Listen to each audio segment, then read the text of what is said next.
everyone. Welcome to FreeThinkers Fireside, where we put the human in humanists, one cozy chat at a time. My name is Helen, also known as Housebell. So I was supposed to have Puck on tonight, but due to a series of unfortunate events, he could not be here. So I have my friend Felicia, who is filling in. And we're going to just talk about whatever the hell we want to talk about for an hour and a half. So we're going to do that. So let's say hi to Felicia. Hi, Felicia. Hello. Good to see you, Helen. Hi. Hi. Good to see you. Thank you for filling in at the last minute. It is deeply appreciated. Absolutely. Thank you so much. So why don't you tell the interwebs who you are, a little bit about the content you create, and anything important you want to share? Sure. I'm Felicia. I'm known as Felicia by nature on YouTube. I am a later in life trans woman. Started transitioning at 41. I'm 43 now. So if the voice and the face ever throw you off, that's why. And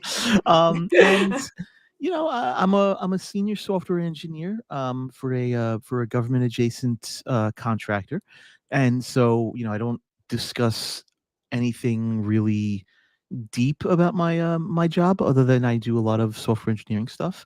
I'm not security cleared. I don't work on stuff like that, but I like to keep generally what I work on pretty private. In terms of like the actual code and stuff like that. But in terms of like what it's like to work for a company like that, I'll spill the tea on that. That's wild. But no, I mean I'm just a senior software engineer, and I'm pretty pro AI. I enjoy using it quite thoroughly. And I'm an atheist. I'm a sort of an avid atheist, anti-theist, as it were. And I like to think of theism as an interesting social experiment where people are very much interested in answers to questions they cannot possibly have answers to, so they're willing to accept the thing that is asserted the strongest. And I kind of feel like that's my position on theism as a whole. Is it's just a big giant assertion, and I try to poke holes in the logic that people try to throw at me. Oh, okay. So that's interesting. So what kind of so I will ask about your spill the tea on your job, because I will ask about that. But what kind so your content on your channel, what kind of content do you cover? I mostly cover response videos either to anti-trans propaganda or try to respond. I mostly respond to theist content. Usually, it's theist content who are making arguments for God or against atheism in general, and I go through. I try to go through like unique sort of different takes on responses. Like for example, the cosmological argument. I don't try to use the pretty typical responses you'll hear from atheists about, what's a pretty good typical response to the kalam, about how we don't know anything before the moment of the Big Bang. I try to actually go a little bit deeper than that. For example, Uh-huh. I will point out that our mathematical models, are only observable to a certain point. And beyond that, it's all math inference. We have to use math to figure out what's going on. We don't even have a clear view of what's going on then. And then we finally get to t equals 0, where the math just completely stops working. So my argument is that we can't even go as far back as t equals 0. We have to sort of stop and go, hey, there are a lot of unanswered questions even before we get to that point. So why are we even arguing if there was a beginning when we really honestly don't know a lot about the unification of all of the forces, or even what happens to time and gravity and space and all of the other fundamental forces. So All the things. we don't know any of that, and so I try to Right. dig deeper into answers, rather than just give the regular responses that you'll hear Professor Plink or a Vice Rhino give. I try to give a little bit more in depth. That's maybe a little bit more on the formal side, but not quite so the majesty of reason side of things. So yeah, that's my content. It's pretty Okay, niche. that's interesting. I like that you're kind of taking a little bit of a different approach with it. because I think that I like this is my perspective, and I could be wrong. A lot of people that still are holding on to it, like God belief, and if they're on the internet and they're looking at atheist content, like they've heard a lot of the apologetics. Mhm. Um, so if you're kind of like using it like, hey, the math doesn't even, square out, like math is math and they know math is math. I think that's a really interesting approach. I think that's really smart, actually. I try usually when I'm debating or talking to theists. I This is me. Like I don't think this is just me. Like the whether or not a God exists is not really an interesting question to me, because like you can't prove it one way or the other or disprove it. I think I'm more concerned about like how your belief is informing your worldview and how you're treating other human beings. Yeah, that's a good way to go about it. I would push back a little bit on the you can't disprove it part, if only because I do take the my worldview encompasses empiricism, or in Mhm. some respect methodological naturalism, and so we can study these inferred existences through statistically. And the longer I live, I haven't done formal studies on this, obviously, but the longer I live, the more I'm prone to believing that, statistically speaking, it's pretty improbable that a God would exist. So I I would push back on that. I agree with that. Um, but I think for myself, I'm not really trying to take away their belief. I just want them to think about how their worldview is shaping them. Mm. Because if your worldview is telling like you're supposed to like Jesus loves everybody except people as they are on one hand, but also on the other hand, uh, people of color or like people that don't look like you or queer people, trans people, they're not people, like they're in a different category. It's like, whoa, that's unloving. Oh So snap! let's It's have a punk conversation apostate. why this is fucking stupid. What's, So, what's up, hi, punk hi, apostate in the Bradley. chat? Hell yeah! I know he doesn't show up a lot. So when he shows up, I get I see excited him. because me and Bradley Yeah, are buds. yeah, I like the stuff. Bradley, I have to come on your fucking channel again, man. So, But I feel what you're saying when it comes to pushing back on worldviews, because you've definitely got the more humanist take on things, especially when it comes to like how your worldview and how your behavior. I think what it comes down to is how your behavior impacts other people's lives. And mhm. for me personally, what that boils down to is, you know, I kind of take like the Hippocratic oath on that one. Like, first, do no harm. Like don't try to hurt other people in their lives. And then, if you're gonna do something to yourself that isn't hurting somebody else, okay. I mean, maybe Mhm. I don't approve of it personally. Maybe you do something that I don't, necessarily agree with. But if you're just doing it to yourself, man, you go ahead and do it. You enjoy it. I'm not gonna stop you, but I'm not gonna partake. And that's sort of like my Right. view on things. No, I agree. I think that I think that our like we're working towards the same goal. We're just approaching it from different angles. Mhm. And I think that's fine. And it depends on who you're talking to. And sometimes the things like your approach might work better than my approach, depending on who you're talking to. So I Oh think yeah. that I think having a bunch of different perspectives and how we're approaching these questions can be healthy for people. Yeah, I think my approach tends to linger with people who are more prone to regurgitating, bad data. For example, Matt Walsh recently decided to Oh, discuss God, God, I hate that man. I'm sorry. I if there was honestly if there was an argument, listen, Matt Walsh and his Okay, ilk, like I'm listening. they, I'm they listening. like Go to ahead. make I they just like had a to make the moment. argument that they like to make the argument that trans people are mentally ill, and because of that we're dangerous. But here's the thing. If we were as dangerous as they claim we are, why haven't they been shot? How What?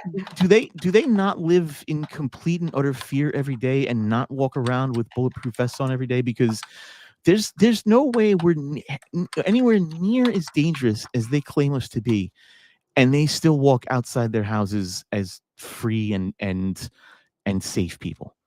it's just the way their rhetoric goes. It's not possible for both situations to be true. And Are look, you saying they're holding two different ideas in their brain? oh yeah, and trying to make it make sense. Mark Thomas is having a crummy day, but Yeah, Mark, I hope Mark, I hope he I can. give you hugs, Mark. I'm so sorry for bringing up Matt Walsh, Mark. sorry about the like, but we can make fun of him because he's just a dum dum. Like he's one of these people. Like I was listening. Somebody was reporting on it, made a video about him. I was last week. I can't remember who it was, and like the things he was saying, like the things he says about like women and like what our role is. And also like having sex with leaning into having sex with underage girls, and young girls, because he thinks that sexual maturity is when they get their menstrual cycle. And I'm like, that's gross, man. You're saying the quiet parts out loud. And I know he's married. And he has a daughter. So I'm like, yeah. What is wrong with you? And he's perfectly okay with that. Apparently, he's perfectly okay with holding the position of once you have a period, you're sexually mature. And then he's also made statements of if you try to essay my underage daughter, I'm gonna have a problem with you. Like these two thoughts conflict severely, and it's amazing to just see the weird mental balancing act they have to do to live with that way of thinking. It kind of hurts my own head thinking about it. I don't know how you can preach, this is what God wants or whatever, and your worldview is that women are just baby makers. That's our role. But also and thinks that it should happen younger because the fall of society is because girls aren't getting married. That's his his perspective. And I'm like, dude, I'm like, this is not causing the fall. I'm like, has society fallen? No. Everybody's still worker bees, and we're unless I think for Matt Walsh, he's a simple man. Deep thoughts do not penetrate his brain. It's like a Matt Powell or a Kent Hovind. It's just it takes a special kind of resilience to maintain that train of thought. Oh, Aaron, man. You are the cool kid. You are the cool kid club. Welcome to the cool kid club. The cool kid club where cool kids are. This is where we discuss cognitive nightmares and we wonder, how do these people even function sometimes? I don't know how they function. Like I really. Matt Powell made a video about you. I'm gonna have to watch that later. Go early. That sounds interesting. A Matt Powell video. Yeah, I'm very curious what Matt Powell had to say about Brentley. I'm very curious. I can't even imagine. Like, Punk Apostate is so far above Matt Powell's intellectual level that I just can't even.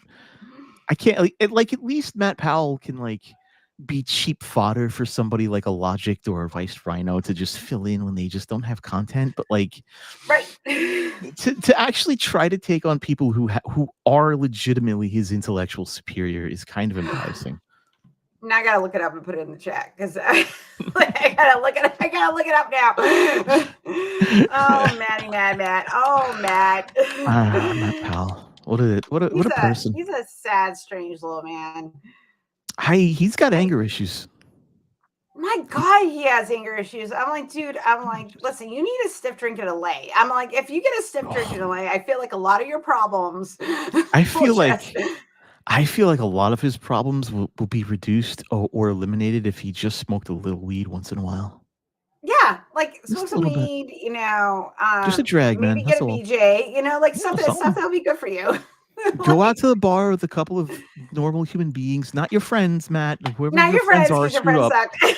suck. They're screwed up people, man. You gotta break free of that. But man, I feel like if he like worked in New York City for like a month and he made some friends in an office somewhere and they took him out to get drinks and get high a little bit, like just drag a little bit of weed on the side, I feel like he'd be like 100 times better of a human being, you know?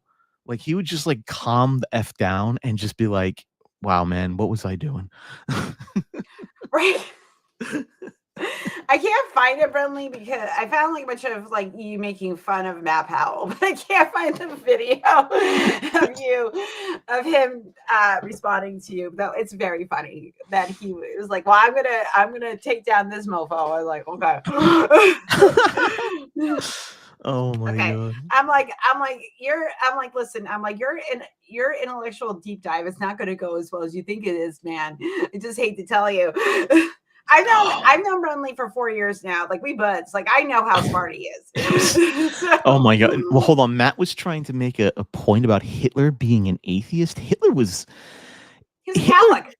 he was, first off, he was yeah, exactly. He was Catholic, but number two, like he wasn't an atheist. He literally used Catholicism as a tool to manipulate people. That's not atheism. I know. I hate that argument too, because like it's like saying like, well, Christians don't do like genocides. Christians, I'm like, listen, I'm like, there was a South African genocide done by Christians. Can we talk about the Crusades? Can we talk about the three stories in your American book? Populations that were wiped out by manifest destiny, and that they were God's chosen people. So don't sit there and say that like Christians, just because you think you got God at your back, that couldn't do atrocious things. Like that is just a dumb argument. It's like because atheists can do atrocious things. And what we say about all those people, I'm like, they're a bunch of fucking assholes, and we don't want one from any group harming other people. So I think ultimately what it comes down to is human beings commit atrocities, and it doesn't matter what they call themselves. It's the logical train and the power that they wield that's the problem. If you can find a way to limit the effect of influence on people, to limit the effect of things like propaganda or media coverage by narcissistic lunatics, then I think you have a way of limiting the damage that these maniacs can commit. Your voices, I'd listen to your podcast all day. Oh, thank you so much. Yeah, AJ's the best. I appreciate that. Yeah, so for the longest time before it was Felicia, I was a podcaster for a while. And I did train professionally for a radio voice, for an AM like radio show that's voice. what that is. Yeah, I do have mic etiquette. I do I know how to use that stuff. I know how to control the flow of a show, and I try to like not overtalk people when I'm on a show, because I go into like host mode and I'm just like, okay, let's get to this topic, so I try to reel that back. But I've got about 20 years of experience, both hybrid between podcasting and AM radio. So you're gonna be the new Seth Andrews. There's a I was saying, like Elliot also has has a really good voice, and you also have a really good podcast voice. Thank you. I'm just me. I am not polished, but I don't care. You've got personality. Like yeah. I've got trained polish, but you've got a personality that people can latch onto, and that's the thing you should lean into. Thanks. Yeah. I try to be as friendly and as non-threatening as possible. That is life goals. Can you read me bedtime stories, Felicia? Yeah, sure. Once upon a time, there was a trans woman named Felicia, and she injected you with sleeping medicine, and you went to sleep. Good night. You can read Goodnight Moon. we could read that. You know what? I'll have to remember to bring that up before we sign off. I'll read everybody a good night story. That'd be very sweet. Well, I'll like the last 5 minutes of the show, I'll have you read a bedtime story. Everybody will go to sleep. Okay. like I'm a I'm the type of person that I can't listen to things when I go to bed. Mhm. Like I just a fan. I want Mhm. no music because like then my Oh yeah. ADHD brain is like, and now I have to pay attention to this. Oh my So, god. Do you know what my biggest problem is when going to sleep? It's if I have something on, if there's a television on or a radio on, I'm not falling asleep. But my biggest problem is that my brain doesn't stop. And so like when I'm laying down in bed, I've got like either things that have been happening all day unwinding in my head, or my crazy lunatic brain is now thinking up role playing stories. And I'm now like a superhero in a fantasy role playing game. And I'm thinking up like a D&D story subliner. And my brain just, it doesn't stop until reality finally unravels and I fall asleep. I mean, I do have that thing where my brain doesn't shut up because I'll be laying there and I'll be like, so I got this to do tomorrow. I have this to do tomorrow. By the way, I also have to plan my like session 3 for my D&D game, and I have to do this and I have to do that, and that's how that works.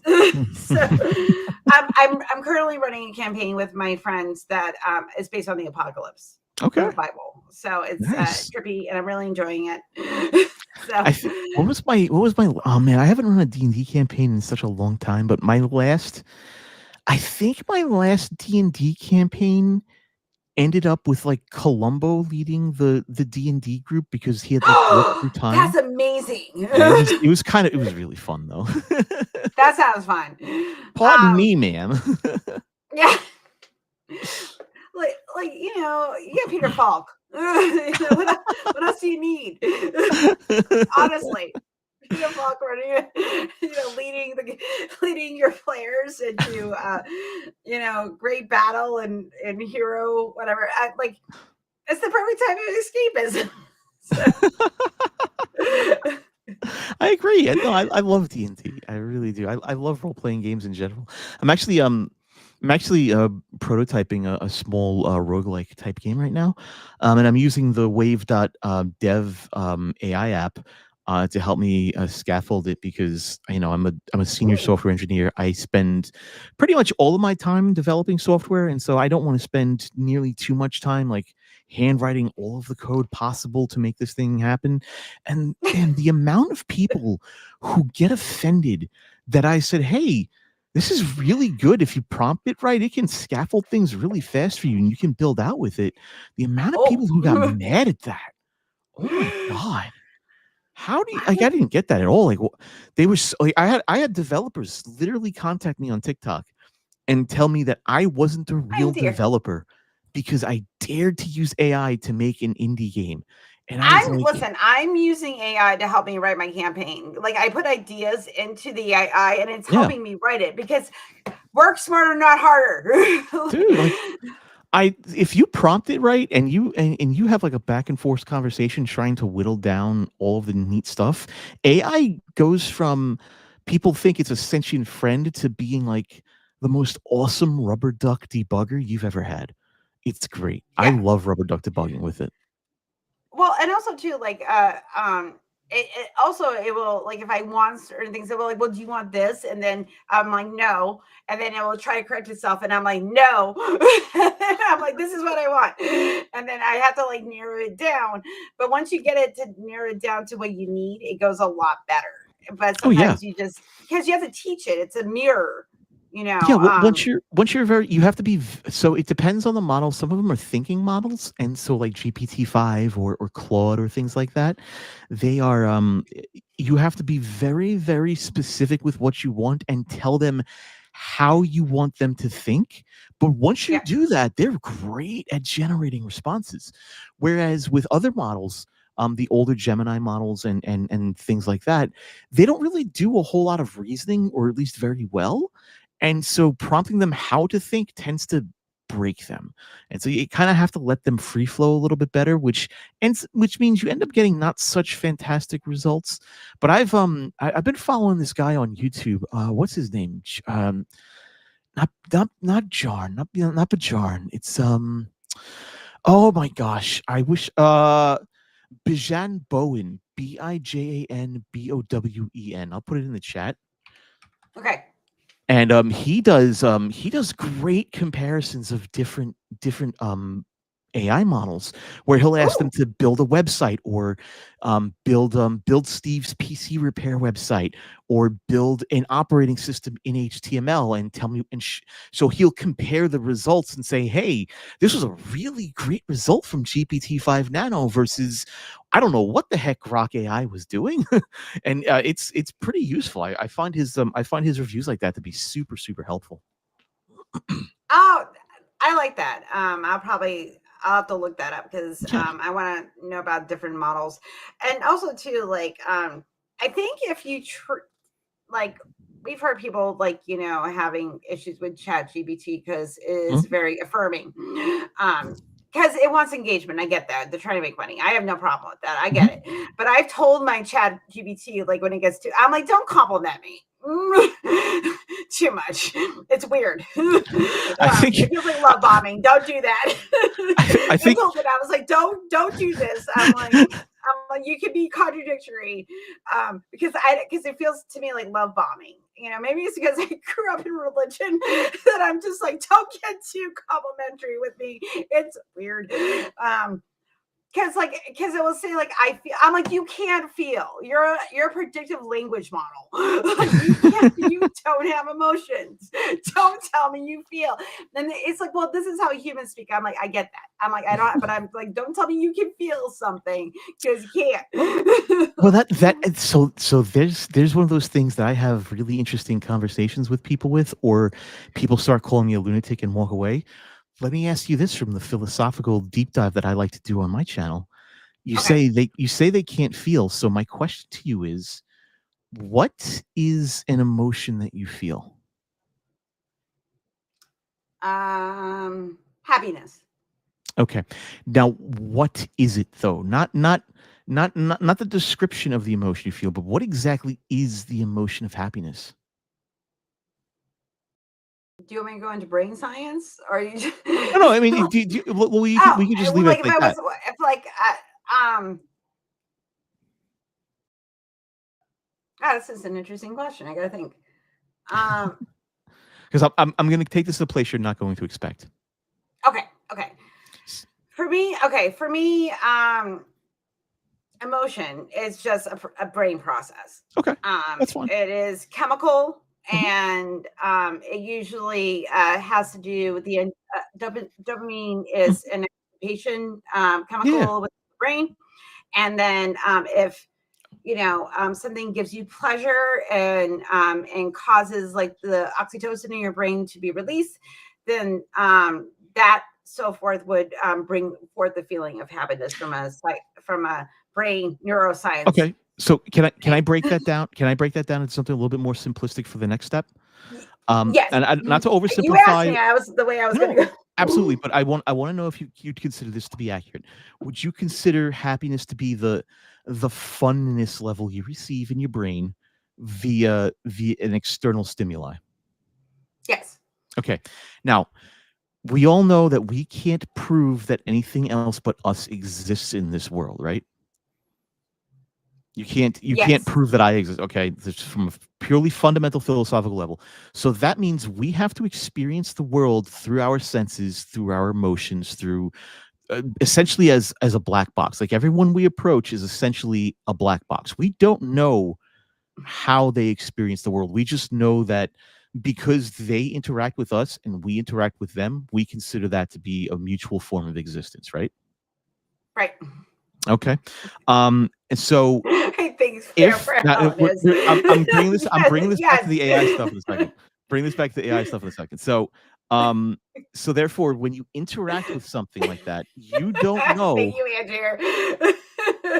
that you don't know that my experience of happiness is the same as yours until like you've like taken me apart and studied me. So you just have to sort of go on faith that I'm experiencing happiness when you and I are sharing a joke or something like that, right? You just through repeated experience with me and my behaviors towards you that elicit a sense of, oh, she's experiencing happiness. So it's a repeated process. It's like a Right. statistical analysis of my behaviors and a statistical conclusion. So because we learn through experience mhm, what emotions are. yeah, when we Basically, learn to we know experience what from emotions are, data. exactly, and we learn through Yeah, that data how other people are experiencing that emotion.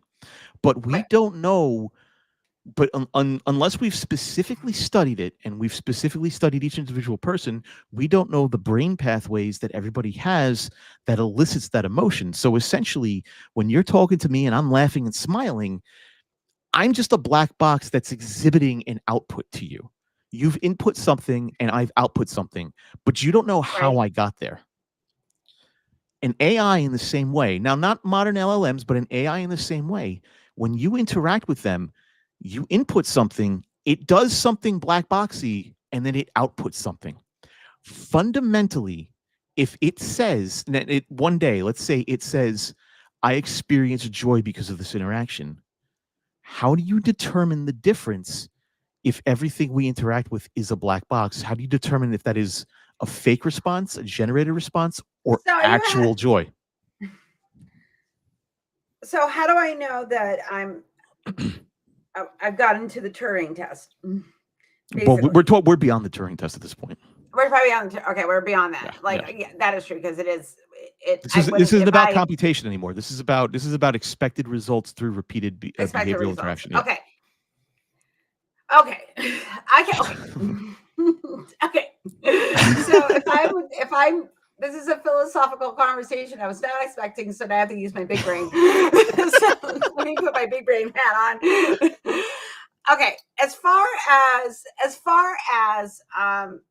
using AI, if I don't think I could, if it got to the point where it could feel happiness or anger or frustration or arousal or whatever, um, I I don't know if I would really be able to experience, like, have that empathetic experience Mhm. that I'm having with other human beings, because we all recognize, like, from young, when you're, even when your brain's developing, different emotions. We learn how to read faces, all that type of shit.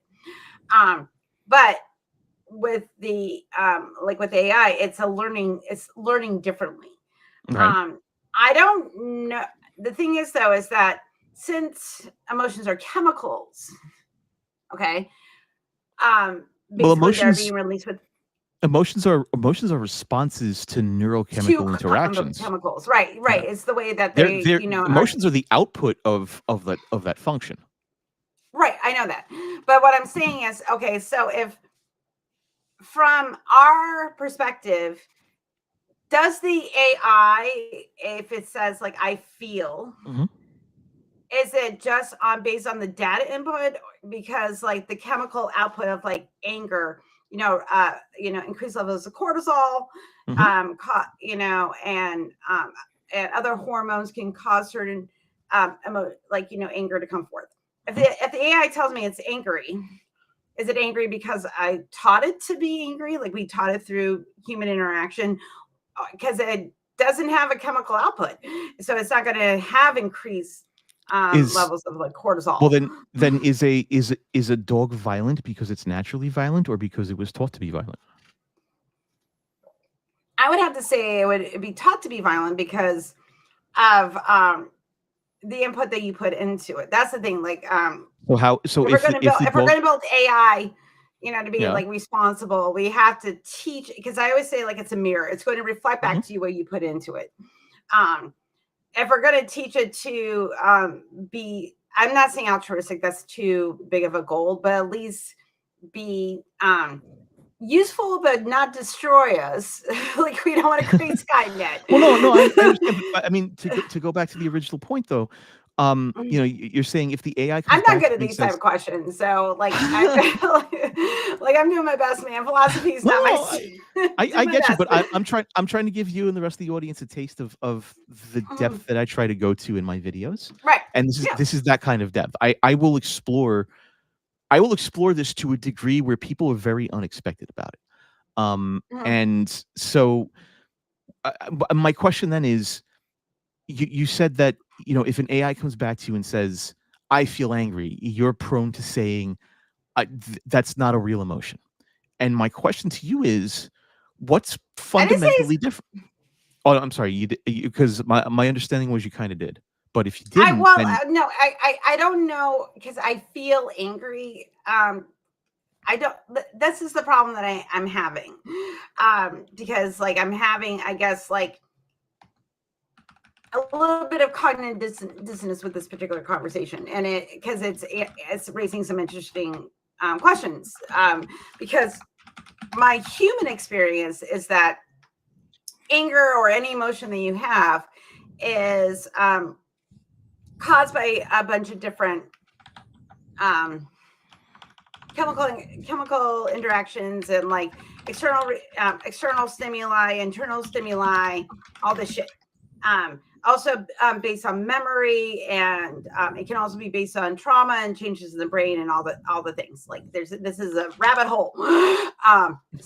But if an AI model says that it's angry, it's through taught experience of what human beings have put into it, but can it feel the same level that you and I can feel?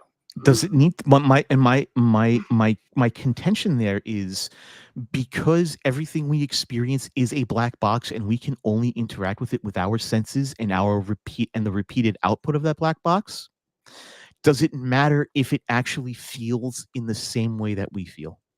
Internally, does its internal structure actually matter if it's outputting the things that it needs to output consistently enough for us to say, okay, yeah, it's feeling anger, or it has a response of anger?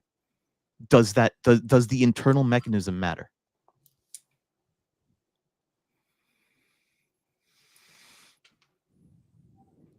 That's a tough question, right? That's a tough question. Yeah, tough question. Yeah. Hi, Kyle. Kyle's sending me space photos tomorrow, so they should arrive tomorrow. I'm very excited. Anyway, I don't know. It's an interesting question, because if I can't, because okay, like let's say, to use an extreme example, let's say you have a sociopath who mimics emotions but doesn't actually feel them. Is that the same as like, and majority of them aren't violent. They're not, they function in society. They're not like, what everybody thinks a psychopath is. It's just different. So that being said, do we say those people aren't humans because they don't actually experience empathy? Like they can mimic it, but they don't actually feel it. Right. So if we apply that to an AI model, is it kind of the same thing, that they're just it's mimicking the human experience? Is it? Well, I mean, like how my point being is, and I'm not saying for like the current generation, I'm saying for like, future generations, right? How the AI represents its internal state. I'm sorry, how the AI's internal state comes to be is less important to us than how it represents that internal state to us in a consistent manner. I think that's ultimately what determines how we're going to what determines what we're going to say about AI in the future. I don't think the internal mechanisms, and I've thought about this a long time, I don't think the internal mechanisms matter at all. I think that the AI exhibits consistent behavior over time is what's going to matter. I think so. That makes sense. Because we'll be interacting, because again, it's a mirror. So if we're putting, our emotion, our data into it of the human experience, somewhere in the future, if we do get to the singularity or whatever, if we do get there, then what does it matter? It's like a chicken or egg question, I mean, well, you bring up an interesting phrase. They're a mirror. My question to you then is, how much of a human being is a mirror? Because almost all of us, as constructed when we were adults, is mirroring something. We're mirroring society. We're mirroring the people that raised us. So, like, how different are we really when we think about this from a functional level? Okay, this is my meat bag sort of person. okay, like I'm an emotional, irrational meat bag, and this thing is silly. It's a silly thing, but because the certain brain processes that I had, like my genetics plus the environment I grew up in, and being surrounded by positive experiences outweigh the trauma that has happened growing up. Okay, Mhm. doesn't mean. Thank you, Ryan. I thank you for liking my meat bag. I appreciate that, honey. I love your meat bag too. Oh my. So I know it's kinky. Like, hey, if you're on my show, eventually kink will and sexy stuff will come up. It's just the way it goes. So, but that I think that because I'm a meat bag suit, I think that what for future generations, like if AI ever gets to the singularity, I think that we don't want to think of ourselves as like data. Mhm. We don't want to think of ourselves as computers, but there's like this old adage that this is the most complicated computer there ever was the human Well, brain. you want to hear You know, something? You want to hear something really sci-fi and really kind of out there when you say it to people, but when you sit down and think about it, it's probably the most realist way we'll ever get to immortality and resurrection. yeah. Okay, I so which you like to like say can we upload our consciousness into a no? computer and I was gonna and say like what is that episode of Black Mirror when with the yeah, lesbian what is it Black Mirror? It was I think it was, but Stan when you think about it, Stan oh fuck hold on. Immortality episode Black Mirror. It was a really good episode. I cried. And it was actually like not as dystopian as it usually is.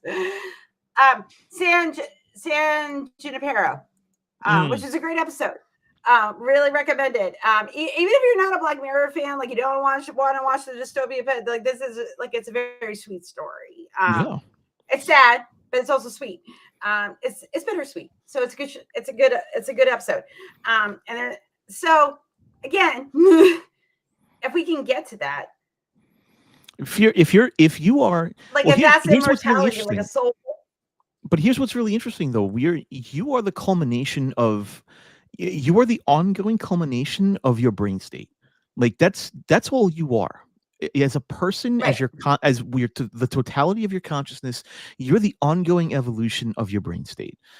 If society gets to a point or a sufficiently advanced society emerges that understands physics to a point where they can perfectly start replicating things in the past, what's to stop them from resurrecting dead people? Because it's just reproducing your brain state at a certain point.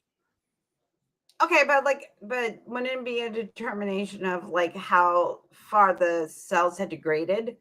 That No, well, because if so my contention is it's not even about cell degradation anymore. okay, If you can simulate physics so perfectly that you can start recreating the past, what's to stop them from recreating what your brain state was at a certain point in the past? I don't know. I don't know either. And to me, I don't I know. mean, I don't know what would stop them. from a purely sci-fi, hypothetical sort of thing, that's the closest thing I can think of in terms of like resurrection and immortality. Oh, honey. Oh, look at Reese. Changing winds. I need Felicia to read my mind because I can't figure mine out. Listen. I'm telling you right now. I like this is just a very interesting philosophical discussion because this Yeah. is I think I thought about this type of stuff before, but it kind of breaks my brain Okay. because it's contemplating, what this is gonna look not in my generation. I think this is gonna be like it's not gonna happen No, while I'm alive. no, not in my Um generation, not in the next generation. No, but the but only reason I go down this path is because I responded to a doctor who's given a talk at one of the Discovery Institute talks about consciousness mm, and the afterlife and NDEs, and I only went down this path because I was like, yeah, but what is consciousness really? And he was making an assertion it's a soul and all this, and I'm it like, well, does hold feel like on. that in reverse. But it feels like the spotlight mind river. It kind of I does, love right? that movie. It's so good.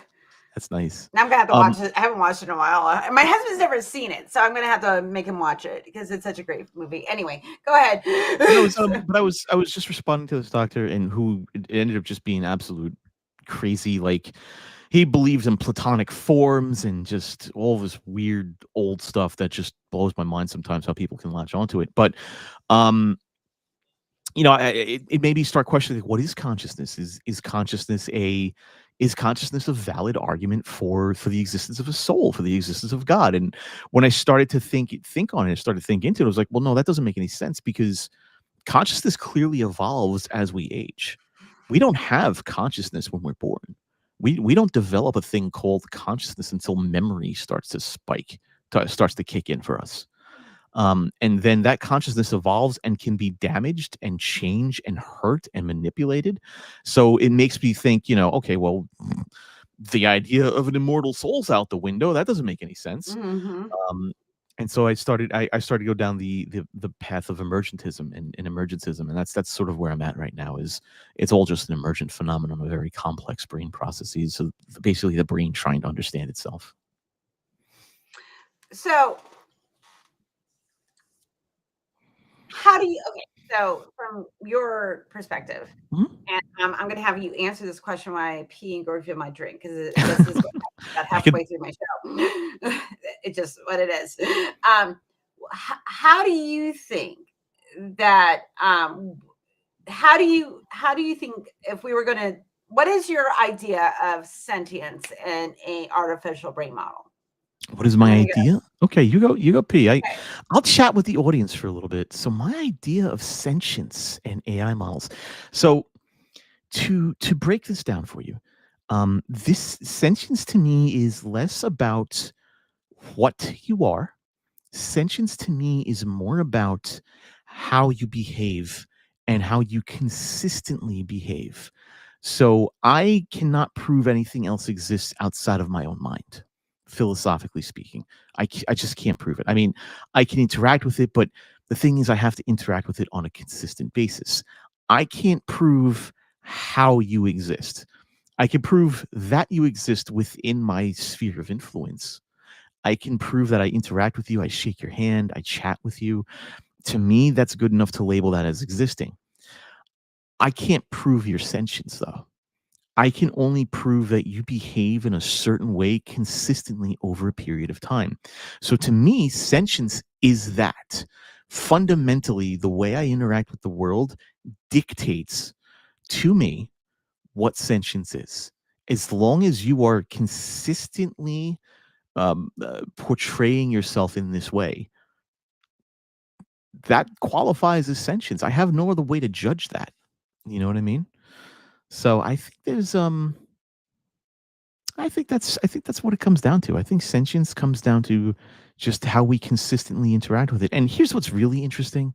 Here's what's really, really interesting is, as AI evolves and advances, we're going to get better and better technology. We're going to have AI become better and better at everything.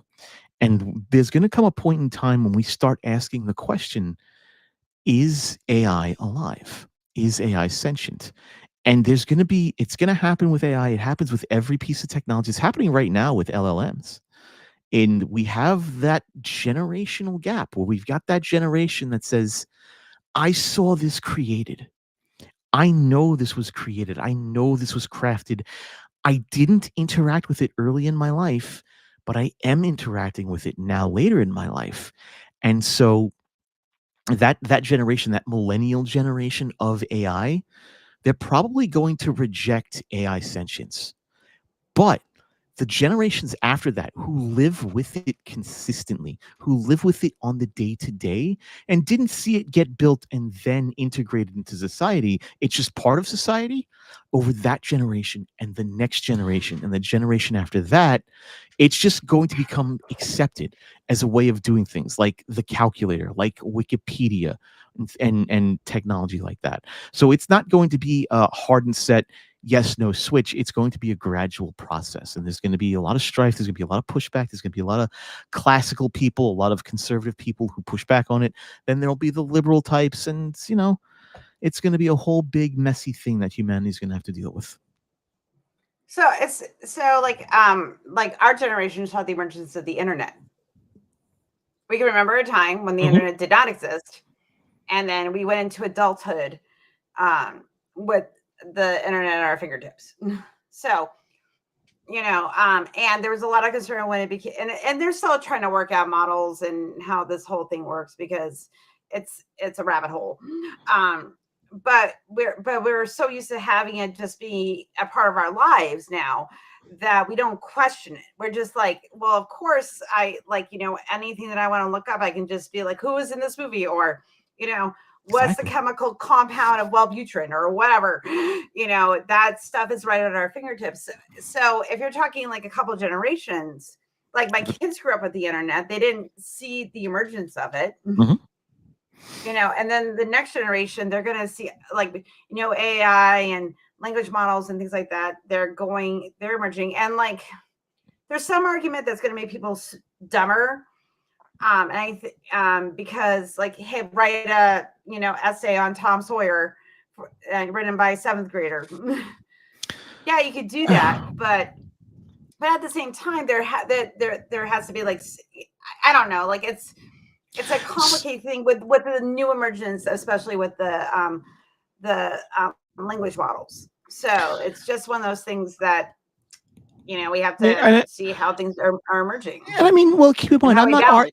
I'm not arguing for language models today to have sentience or to be declared alive or to have Right. feeling, right?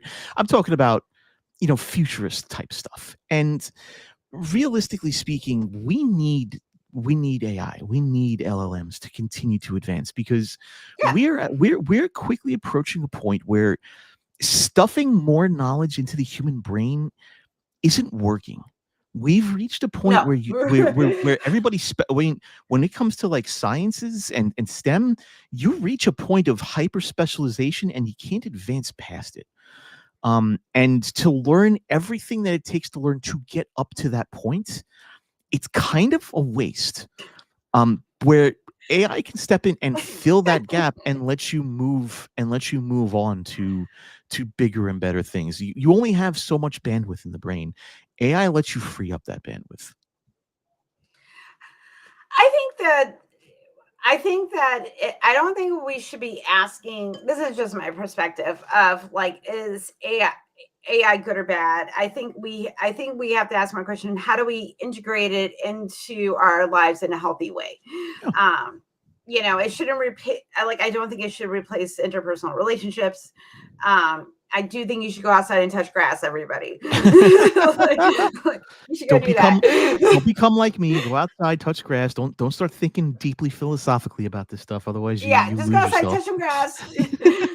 Exist in the world. Look up at the sky and feel very insignificant and odd. Like, do all the things. Have sex. Go out for drinks with your friends. Do the normal stuff. Okay, but on the other side of it, like, just realize it's a tool. Yeah, It's absolutely. just a tool. And if you treat it like a tool, then that's your relationship with it. Even if it knows me, my AI knows me very well. I asked it to make me a fur sona, and it created a black cat that was really into goth shit. And I was like, yep, there it is. Um, you know, so the thing about AI is that I feel like it's going to become more and more important, and it's less going to be about cheating at an essay, right? It's less going to be about cheating at math subjects because that's kind of like its utility right now for a lot of students, and it's Yeah. more going to be about supplementing basically your brain power. It's going to be about supplementing your memory. It's going to be about supplementing your thought process and being more of an additional tool set than it is, an easy way to trick teachers into thinking you wrote an essay. But that's eventually what people are going to realize. For now, people are just like, you can create text that makes sense. Like, okay, great. Well, also, okay, so let's say you do get your AI bot to like write an essay on Tom Sawyer. Great. Mhm. But then you get the kid to, and you could test by asking the child itself, like, what happened at this part of the book, or asking very specific questions to make sure they did the reading. You can do that as well. Like there's ways around this. So that's the way I kind of look at it, because they're like we are very creative monkeys, and we can work out a system. I think because this is a new emerging technology, people are frightened. Because that happened when the internet was a thing. It happened when telephones became a thing, when TV became a thing, when books were a thing, when reading became widespread, where everybody could get their hands on books. It's of the devil. Like there's people that think AI is the devil, and I'm like, nope, it's just a tool. Like it's just a tool. It's gonna ruin you. Silicon Valley that want to make a lot of money, and they're programming, doing code, and all the things. And there's some of them are very good people, and then there's other ones that they want to make money. But we live in capitalism; everybody wants to make money. So there you go. So it's just the pros that are doing like the AI fascism that I'm not a fan of.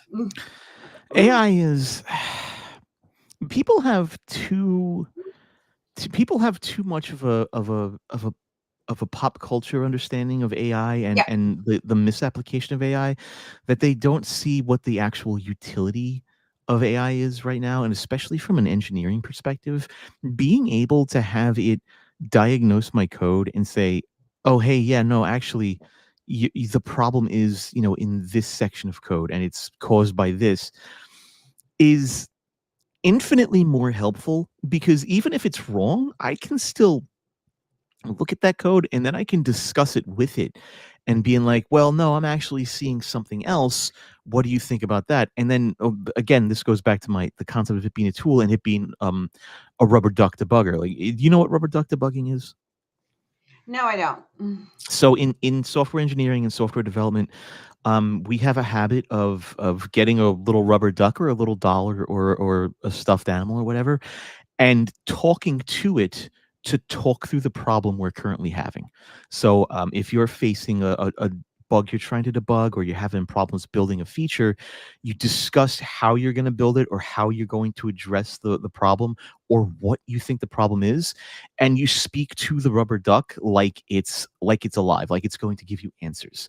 And it really, really helps, like, a lot, to go through the mental process of speaking out loud to something else. Maybe not even a person, just, again, a rubber duck. And it's a surprisingly helpful tool. And AI acts the same way for an engineer, only it actually gives responses that maybe you didn't think of. And you go, oh, you know what? That actually sounds good. Maybe look at that. Or, oh, that doesn't sound that great, but maybe I'll look into it. And that's why I call it a rubber duck debugger.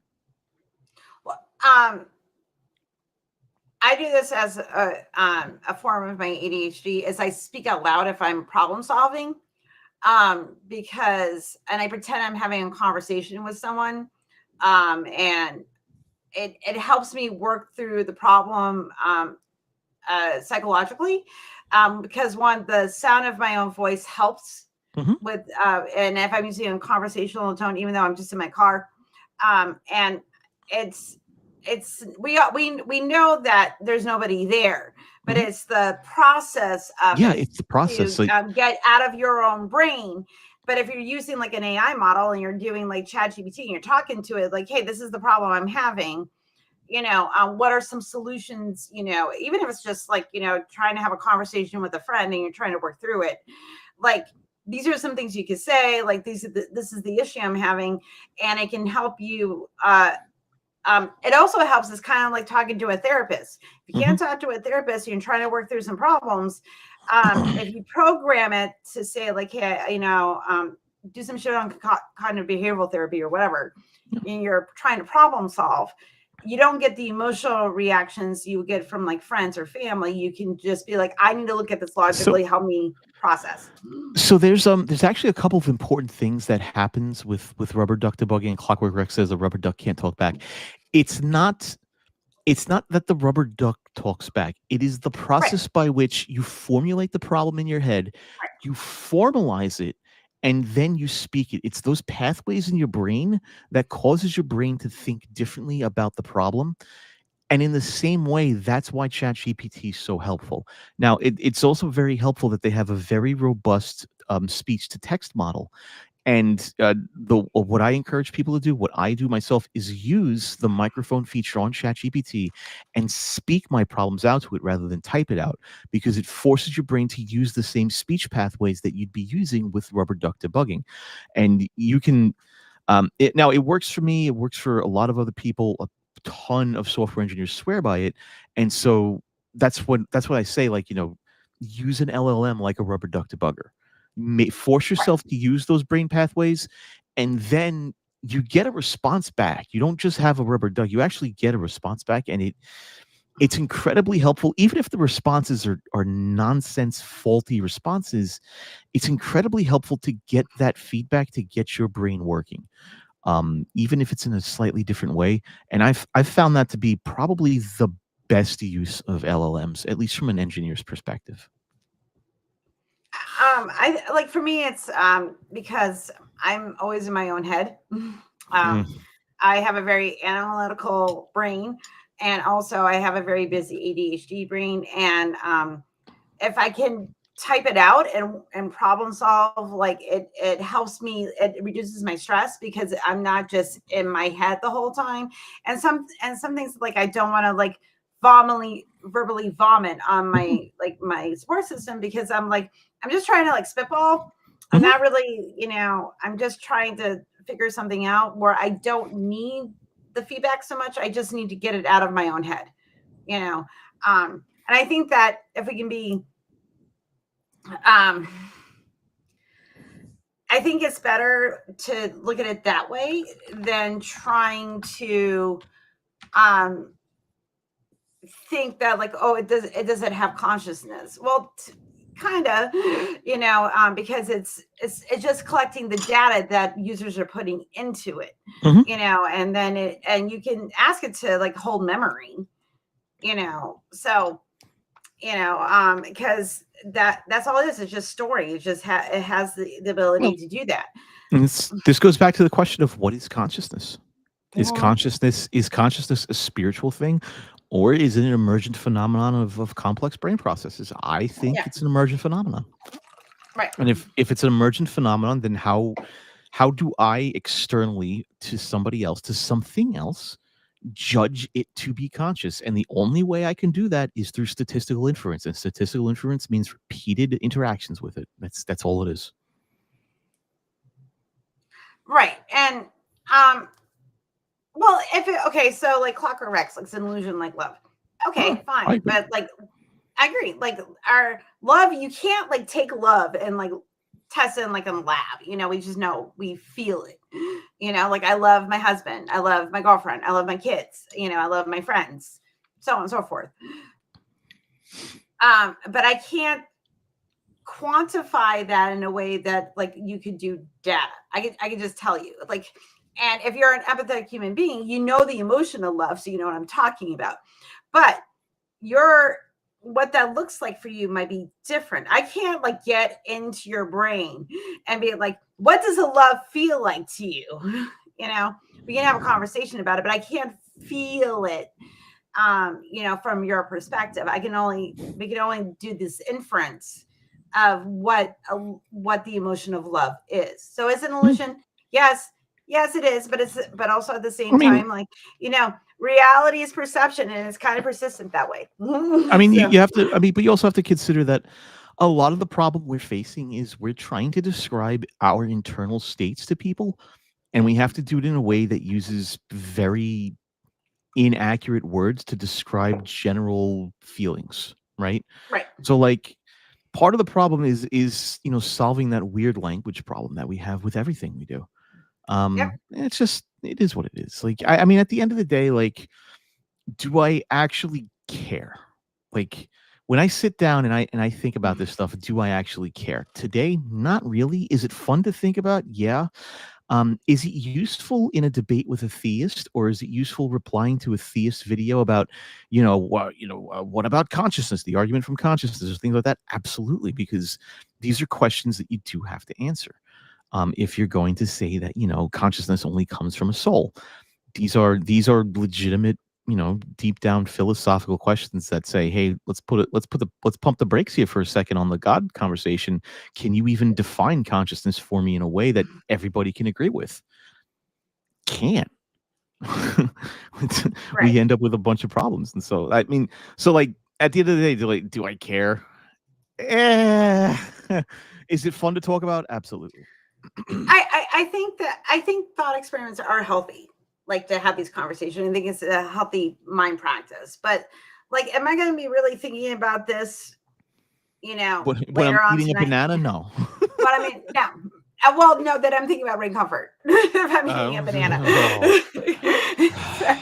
You brought it up. It's shaped perfectly like we a started hand. talking about Matt Walsh and Matt Powell. Like it is the Ray, road. you know what else is shaped perfectly like the hand, Ray? Do you really understand what fits in the mouth perfectly, Ray? You want to go down this path, like, Ray? Do you? I'm like Ray. Oh Ray. my God! This is what happens when you get too Christian-y, is that everything becomes a penis. It's shaped perfectly like a human hand. I mean, I'm just saying. Listen, I'm just saying. If it's really that perfect, maybe there is something to be said about circle jerks. All right. Sorry. All right. You are going to be removed, Tommy. Oh, Tommy. Sorry. I don't like people that aren't kind to other people and use things in quotations about their identity. Not a fan. You don't get to be here. Listen, I gave the preface at the beginning of the show. I mean, it's been an hour and a half. My voice it's just dropping, and I can remind myself, and I can go, oh, hey, how you doing? And it's just, I'm more comfortable in this range right now. So this is where I'm at. I know. The thing is though, like I'm not gonna have like gender essentialisms in my fucking chat. Like that's not happening. Listen, all I know is I inject estrogen. I have the estrogen. I'm on estrogen. I have the estrogen and testosterone levels of a cis woman, and you know what? That's good enough for me. It makes the suicidal thoughts go away. So. Exactly. Yeah. So, better living through chemistry is my motto. So, I'm on gender affirming cure. I'm on estrogen and progesterone because I'm in perimenopause. Yeah. So, like, what's your argument, man? Shut up. Fuck off. I don't know. I don't care. But you're not going to do that shit on my show. That's not happening. You're not doing that in my chat. Fuck off. Well, thank you. I appreciate that. But but yeah, oh, what was kind of cool was kind of fun was I kind of gave a presuppositionalist a fit the other day, and it was kind of funny because his entire argument relied on the infallibility of logic, and logic being of the nature of God. If you've ever had the wonderful opportunity to speak to a presuppositionalist apologist, I highly don't recommend it. And I asked him a very simple question, and he started to throw a little bit of a shit fit. I asked him, if logic is of God and logic is perfect, then how come God didn't explain logic to us in the Bible? More specifically, how come we have different modes of logic? How come we have classical logic? Why do we have modal logic? Why do we have quantum logic specifically? Because quantum logic breaks classical logic. If logic is so perfect and not created by human beings, why do we need all this imperfect stuff? And he threw a shit fit over it. So I got into it. I mean, like when I used to do lives for the ACA on TikTok, I got, into a conversation about like the rules of logic. And I'm like, it's subjective versus objective. Mm-hmm. And I said, even if there's a God, I said, does God have a mind? And they were like, yes, then it's subjective. It doesn't like, it's not objective fact, like, how trees evolve. Like, that's objective fact. Yeah, logic is the rules that we came up with. And then if we're talking about artificial systems like AI creating like quantum logic and that type of shit, then what are we talking about logic, man? Like, what's our definitions? Like, and I'm not moving the goalposts. I am just saying Not that moving we the have goalposts. You're different trying to construct the interpretations of goalposts. logic. like I'm sure my cat's logic is different than my logic. I mean, what is? I mean, hey, Howie, what is objectivity? I mean, like realistically, like what is objectivity realistically? Like how do you define objectivity? I think I have a hard time defining it because of everything, like our interpretations of the world, like even evolution have come about. Like we understand it's a scientific natural process of it's an emergent property of how species evolve. And I get that, but so it's only like I don't want to get into a solipsist argument because I hate solipsism with a passion. Well, no, I mean, what I mean is, but what I mean if is we're like, talking, what is it? I'm like, yeah, we can look like it would hold up to scientific analysis, and that it would be outside our subjective feelings or perspectives. That it just the truth wills it just out. is. Like, it just is. Like It's a brute the fact. sun existing is just is. There's no Right. purpose behind the sun existing. It just exists. It's just a brute fact. So yeah. So like when objectivity really comes up with these, for me, it's always with morality, and I have to ask, what part of morality just is exactly? Like, because if it just is, then there is no variance. That's what objectivity means. Right. So if there's variance, even if it is variance caused by so-called free will, it's not objective. It cannot be objective. Objectivity, the closest thing we have to objectivity in reality is gravity. That and the speed of light. That's it. Everything else. So, what is your definition of objectivity? Objectivity is what is a brute fact. That's objectivity. It's a brute fact. The sun existing is an objective fact currently, yes. But that's it. It's just a brute fact of reality. That's what objectivity has to be. It cannot be anything else. And if it is a subjective thing, if there is variance in it, if it is either A or B and we cannot determine A or B, it's not objective.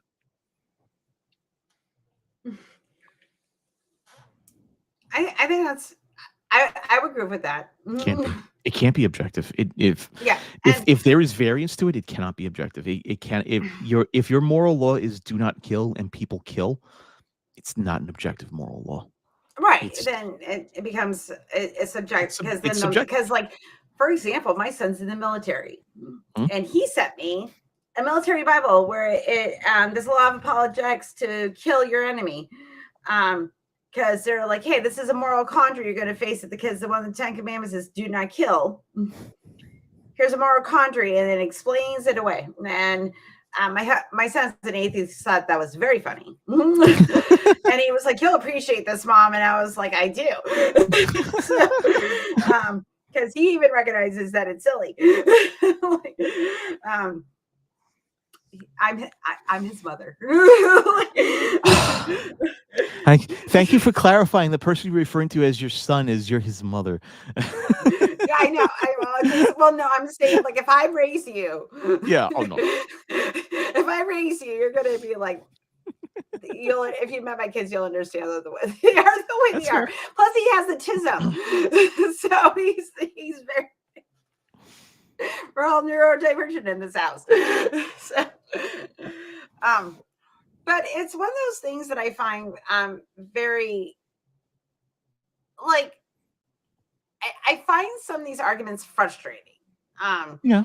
Especially from a religious perspective, especially because they want things to be they want God to be objective and subjective at the exact same time. Yeah, they do. Especially when they're talking about their morality. And I'm like, but your morality is also built up of shades of gray. I go, because you are not following things the way that they're written down. And also, your God is very contradictory. And there's no way in the 21st century that you could live biblically. I'm like, are you stoning your neighbors to death because they're working on the Sabbath? No. Well, and here's what I really don't get is, at what point in history do you anchor to of the interpretation of the Bible?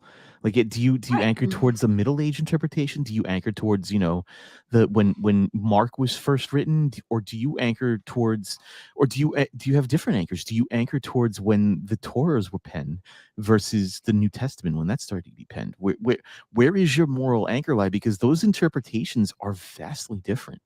The Torah doesn't consider sin to be a cosmic curse, right? It's breaking of a Right. social contract. It's breaking of a covenant with God, and it's more treated like a contract and legalese than it is treated like cosmic destiny. Whereas by the time Paul comes around, sin is now some sort of weird cosmic disease that we have to deal with. We have and eventually we have the concept with Augustine and the concept of original sin. So where do you pin your so-called objective morality at? Because it has shifted, and that's just not objective. So where do you pin it? Where do you put the pin in history and say this was the correct interpretation?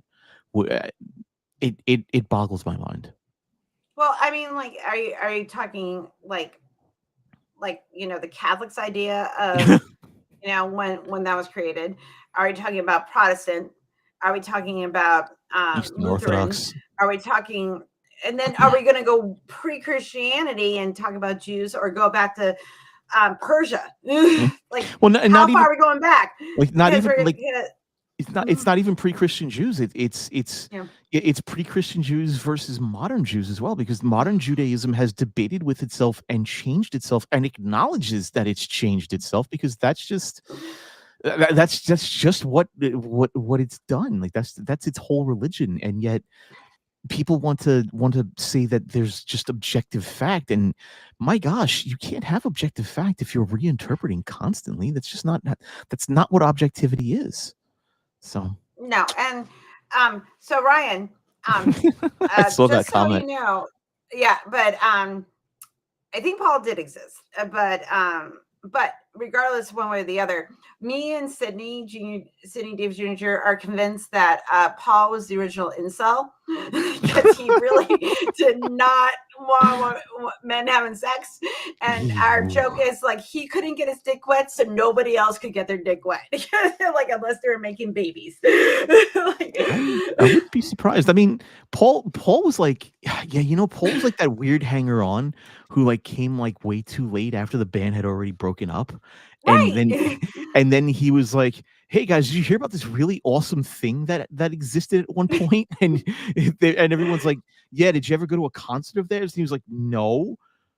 Okay, great, thanks, Paul. It's like it's a bunch of people that saw the Beatles play for the last time, and then like, and then he found out the Beatles, like, well, no, I really like the Beatles. Did you ever see them play live? No, but I listened to their albums, so I know they're the best band ever. And it's just like, but great. But you don't know, but you know nothing about them, right? Nope. I just really like their music. Cool. I mean, that's fine. You really like their music, but now you're gonna base a religion around it now. Thanks, Paul. Right, exactly. It's like, couldn't you just be like, hey, I really like what this guy Jesus did. He said, like, be nice to other people.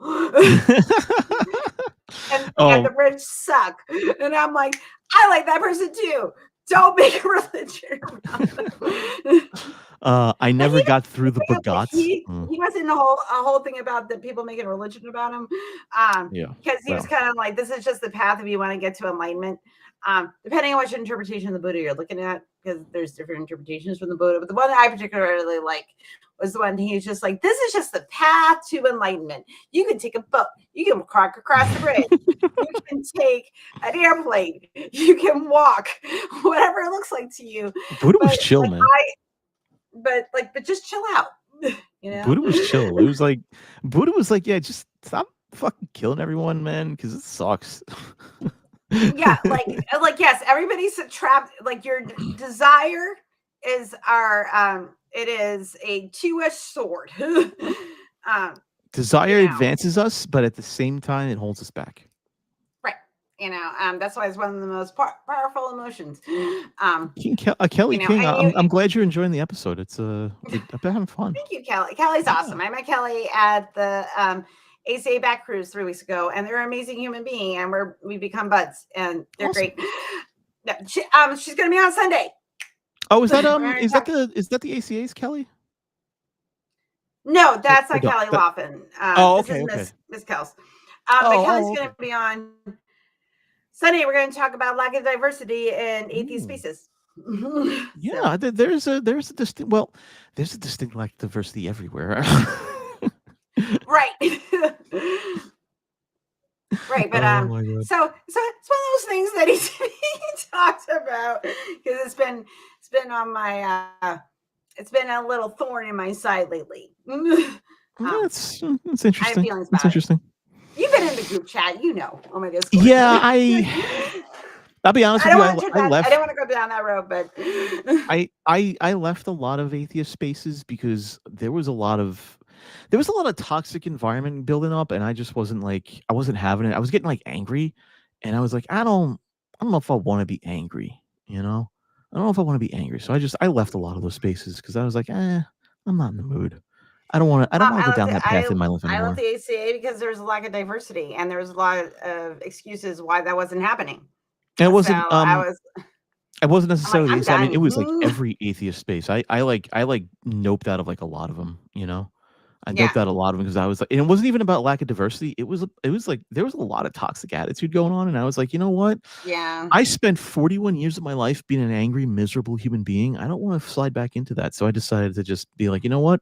I'm gonna go on my own and see what happins. See if anybody likes the content. The wonderful thing that's happened, like since like I joined this community, is that I have made some amazing friends and made some like you. I mean, like I think you're an amazing human being, and I'm glad that we know each other, and I can count you amongst my friends. But also on the flip side of that. That came with learning there's a lot of fucking toxic people in this space. There are. And that's just people. They're everywhere.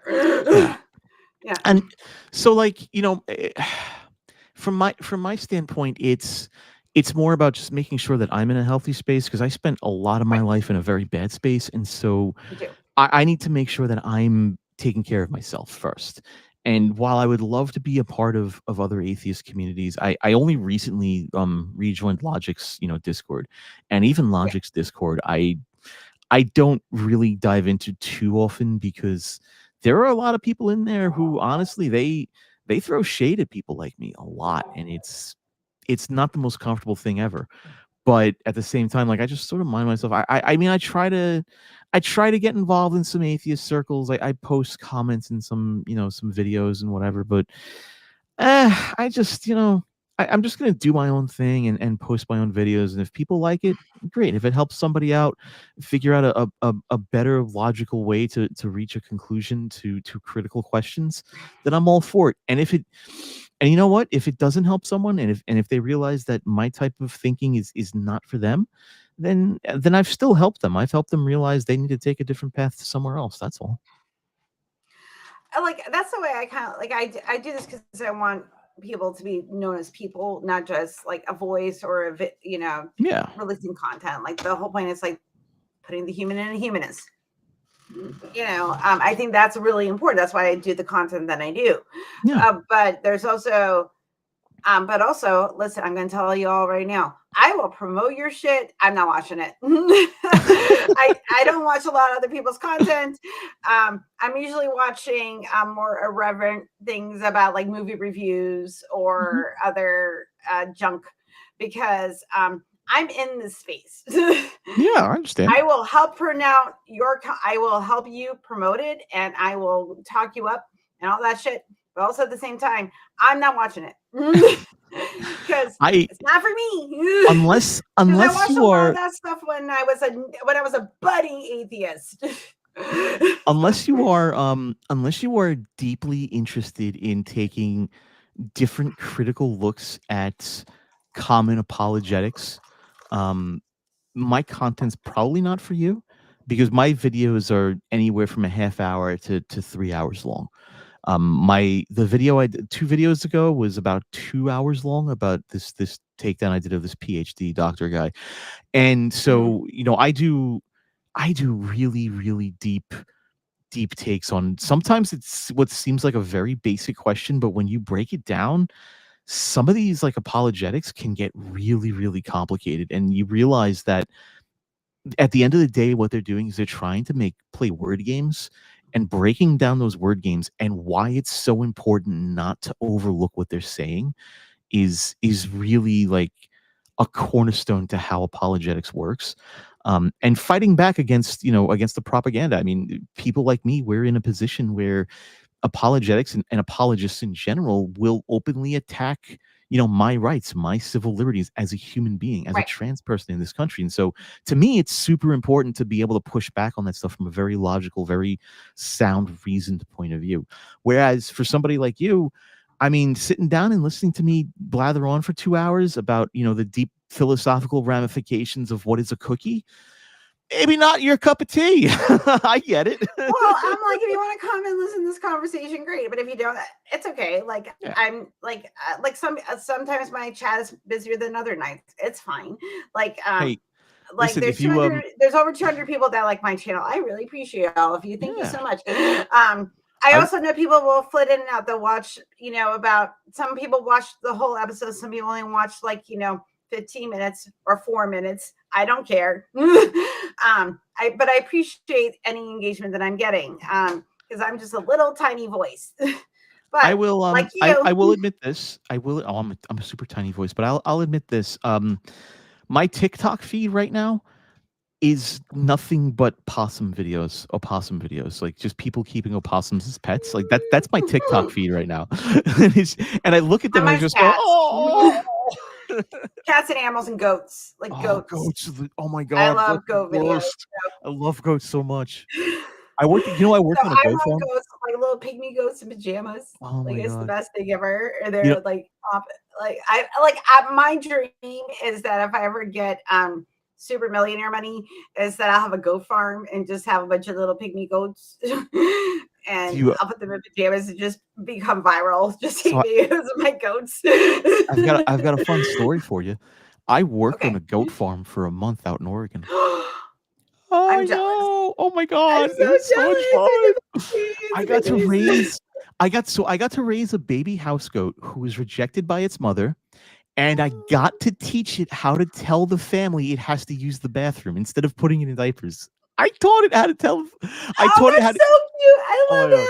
So that. I taught it how to go up to the door, the loose doorknob, and poke it with its snout to make it jingle Like to let them know how to use the like bathroom. a dog will do. Like Yeah, I need to go out. That's yeah. so cool. Because what I would do was Oh, I noticed that it'd have to go to the bathroom like every time the same night. So I went up to the door and I would hit it. I would hit this doorknob, and it eventually associated that sound with having to use the bathroom. And that's how it figured out, like, hey, I got to go out. see, you did some Pavlov. Yeah. Oh my God. That's great though. I love it. Like like just watch guys. Like the world's on fire. Just watch animal videos. You'll feel so much better by yourself. But by the Like way, I have to admit, instead of all of the Trump being dead rumors that circulate on TikTok and all the other nonsense rumors, free your For You page on TikTok with animal videos, and it's the most refreshing thing you could possibly do. like like this is my thing. If I'm feeling sad, I will just look up animal videos, and it'll just it will give me the oxytocin, and then I'm okay. Yeah, Like and you're good. I mean, y'all need oxytocin because the world's on fire. Like, and you were mentioning before, like, is it like people are being terrible to trans people? Fuck all those people, but they're also being terrible to women. So fuck all those people too, because I'm just like, wow. It's bad. If I you work on a cattle, sheep, chicken, and goat farm, says Clockwork Rex, and plant then harvest vegetables. What does that make me? I believe it makes you a redneck. It does, yes. Do Technically. you own a pickup truck? Do you Probably. listen to Travis Tritt?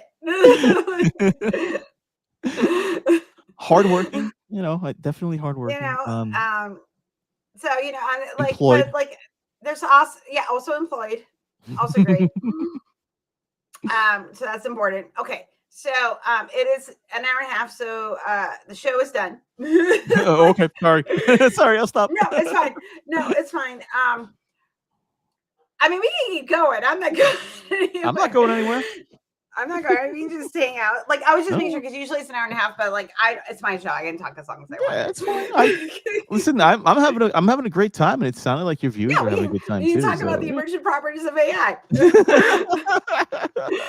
No, okay. So actually, I do have a question about this. So, and if you were going to make a Felicia world, okay, like you're now God. Planet Felicia. Okay.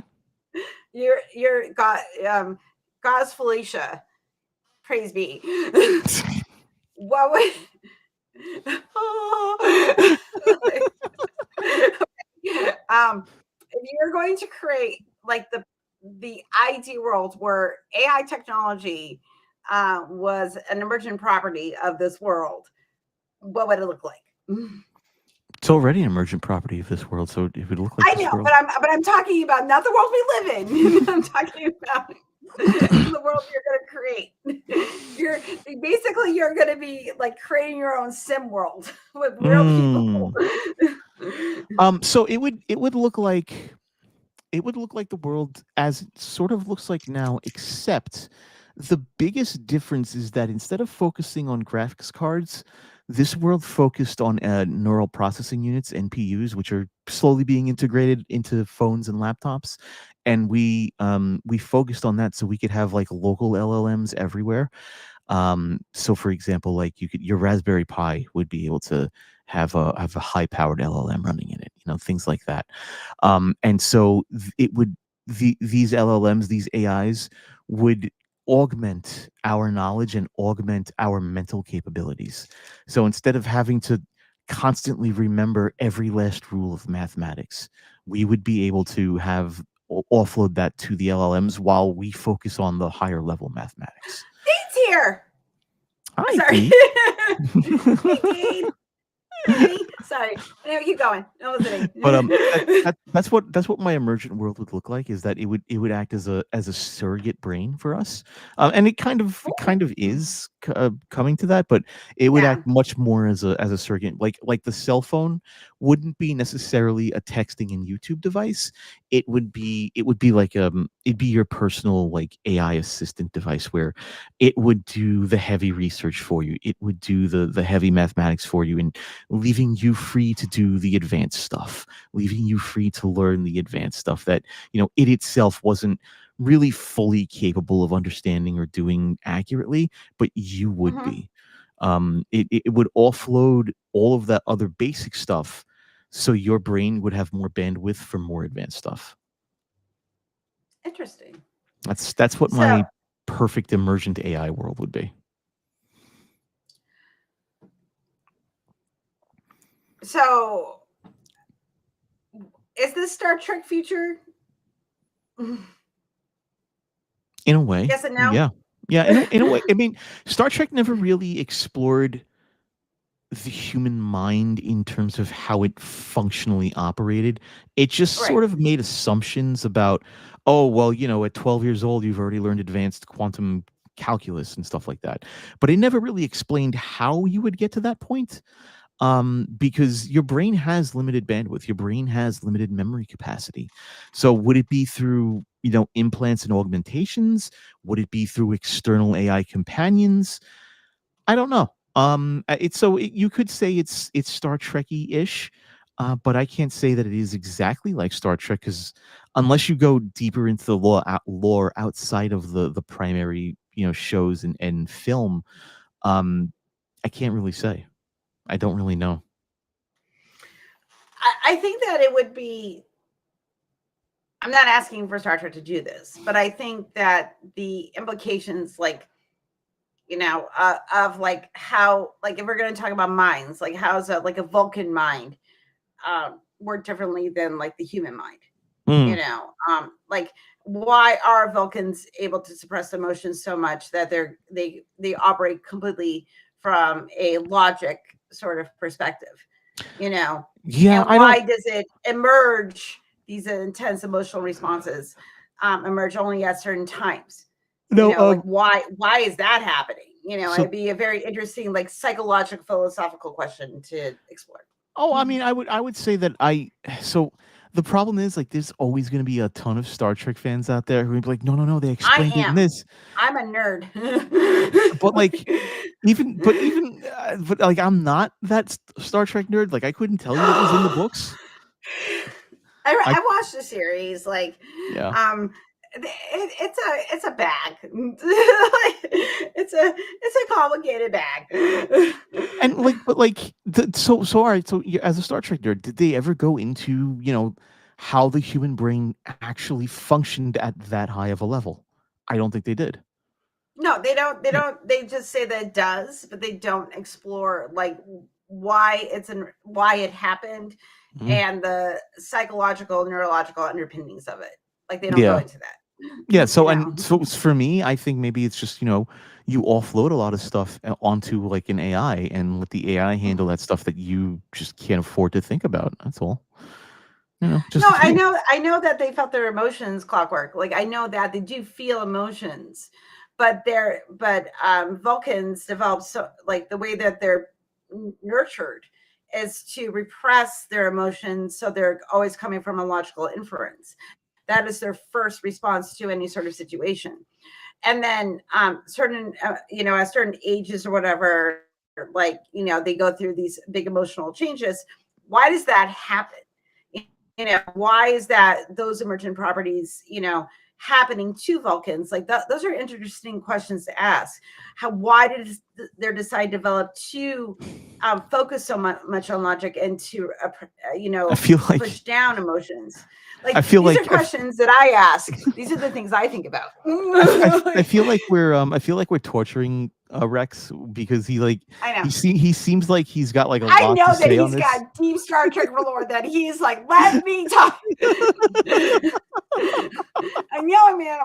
I'll invite you to my Discord and we can debate Star Trek later. Yeah, why don't you join the Discord, Rex? Let's You should join my Discord. I should put it in my. I should put it in my yeah, doobly let's doo. put a Yeah, link in there. Let's yeah. I'll put we a can link to my Discord. You can join my Discord and we can talk about Star Trek. yeah, there you go.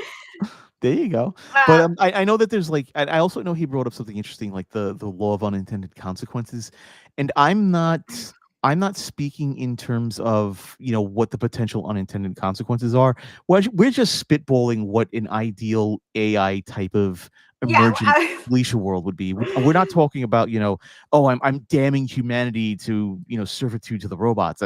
We're not even like discussing that potential fallout. I'm not saying wave my magic wand and make this happen. I'm just saying, like, if I created reality, if I was God per se, and I created reality, what would it look like? I think that's what it would look like. I'm not sure that's good or bad. It just is. Yeah. I don't know. Like, I think I would. I like, but this is the thing. Like, um, if I was going to create my perfect world, it's going to fuck somebody else up. That's how it Yeah. always happens. Mhm. So, like, my ideal word, like, if we were going to create like an AI model, and I was like, okay, I'm like, we're going to have the program to have like some kind of personal responsibility and, put all these fail safes in. But even though I do all that, it's somewhere along the way somebody's going to get harmed. Even though I did all the things I was supposed to go, and the things that I intended to be, like, helpful, could eventually hurt somebody.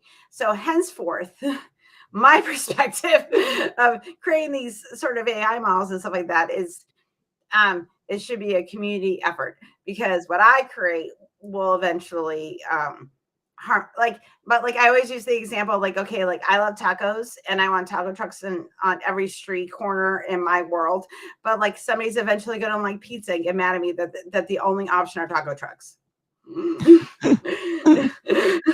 Yeah. That's my there's somebody that's going to be like, nope, because we will always act from our own selfish interest.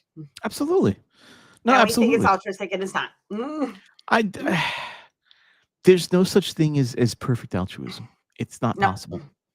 Because we live in such a complicated world. There's nothing. There is no answer you can give that is a perfect answer. Even in a situation where you think it's a perfect answer, there's always at least some edge case somewhere that will cause harm in some manner, and you have to be willing to accept the damage that the edge cases cause versus the end result of your action. And that's something that you always have to keep in mind, I think, as a humanist, that your actions are always going to harm someone, but how Right. much harm does it cause? And is it harm that they can overcome without you having to have any special intervention? Right. I think that's the important takeaway. Yeah, and I think that, and I think that's but I think that's also an interesting thing to explore as we're moving into these new concepts of how the future is going to look. Because we're there, AI's again, like, a technology that everybody's like kind of tapping into, that these type of discussions, like, even though we were talking about like a model that's going to be, far off in the future, we still need to have this conversation, because the thing about, like, contemplating that could be something that could really happen, and even though it might be, let's say, 100 years down the line or whatever, it's something we need to talk about now. Yeah. Well, we have to start having the conversations to have the philosophical foundation and understanding down, so that we can have, more concrete conversations when the time comes. Also, it's fun. Right, it's fun. Yeah, I love a thought experiment, and I think that, and one thing about, like, having these sci-fi conversations is that things that we didn't think were going to be a thing are a thing now. Yep. And it was science fiction before and became science. So that's, like, just because we may not see it, doesn't mean our grandchildren or great grandchildren won't see it. No. So, I think though the curse ends with me, with both of my kids, like both my kids, the curse ends with them because they both don't want children. And I'm fine with that. So the curse ends with them. Oh my gosh. So, I had so I had a very long, drawn out conversation with my parents when I told them I was not having children. My dad was not happy about that. My dad and my mom were very unhappy about that when I said, I'm not having kids. And they were like, we want grandkids. And I was like, I don't care. I don't know what to tell you. Like, I don't want kids, raising kids in this effed up family. Hell out of here. You're out of your mind. I told, like, I have two, and I was done. I was like, I thought I had a girl, and then they're non-binary. So, and then I have my son, and I was like, I'm done. I did my job. I spread my genes and my ex-husband's. I'm done. And I told my mom that my oldest was gay. So they're like, so that's not happening. And my son's just like, I don't feel safe having a child in this world, so I don't want to have one. And I was like, that's fair. That's fine. So it's your life. It's your decision. You do you. I think it's awful. Like, this is my hot take. I think it's awful when parents, like, want to force their kids to have children because they're trying to fulfill, like, some fantasy through their kids. And I'm like, listen, don't make your kids have kids if they don't want to have kids, because then the kids are going to grow up to be all fucked up, and you don't want that. Yeah, they'll be, especially if you were raised in, like, a really sort of, you don't realize you were raised in an abusive house, but if you were raised in an abusive house, don't have kids. You're just gonna fuck up your kids. It's gonna be bad. It's gonna be so bad. Unless you do, like, the work. like do the work, and then like because my ex-husband, his mother should have not had children. Like was not a nurturing because you have to be kind of selfless to be a parent, because you're responsible for another person, and you have to put their needs ahead of your own. That's the job, everybody. And she should, and he had problems. That's why we did not last, because I did the work. And I didn't have my parents weren't especially abusive. They were just old, older. Like my parents were born in the 30s. So it was definitely that generation gap. And I was the only girl. So, but they did the best they could. And I love my parents. Did they do everything good? Fuck no. No. Were they kind of sexist? Yes. But they did the best they could. And I turned out decent. I give myself a solid 5. There you go. That's not bad. That's not bad. The rest, all this is just a lot of work, everybody. I would say I'm a walking embarrassment with gray hair. That's all it is. My goal is to outlive the age my dad died at. My dad died at 57 years old, so that's my goal. I just want to live longer than that. That's a decent goal, That's all I want to do. I think that is a perfect goal. I think it's a good goal. I think that's a perfect goal, and that's all you got to do. It's just bare minimum. All right. Well, my parents are in their 90s, so if I outlive them, I'll be impressed. There you go. Because I have a bunch of microplastics in my blood right now, so we'll see how it goes. Try to light on it, my blood shines. Well, Helen, it's gone off the rules. Yeah, we're gonna shut this down. Tell people where to find you. Oh, I'm Felicia by nature on YouTube. That's it. The link is in the doobly-doo. So go watch and subscribe to Felicia's channel. So what I have coming up, Miss Kells, who is in the chat right now, Detroit Atheist Cream, will be here on Sunday. We're going to talk about lack of diversity in secular and spaces. So we're going to talk about that. And then next Thursday, let me pull up my calendar, because I can't remember anything unless it's on my damn.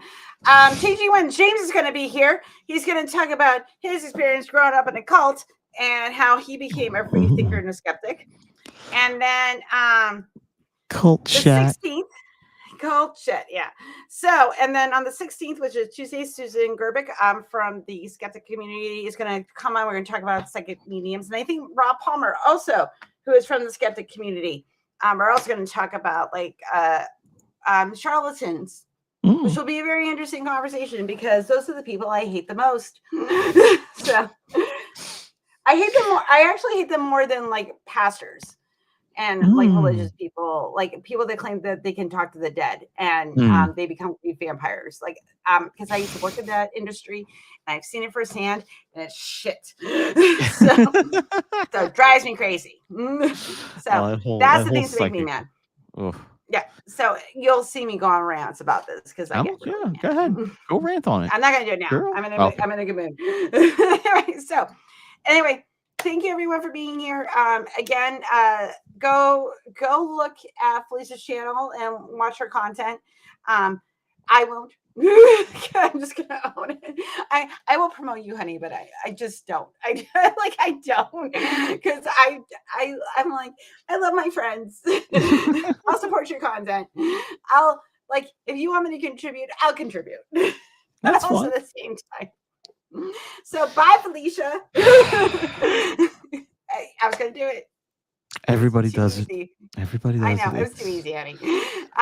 Anyway, everybody, stay kind, stay skeptical, give someone a compliment, and I will see you all here on Sunday. Bye, bitches. Bye. Peace out. If I can end the stream right now, that'd be great. All right. There we go. End stream. Ha.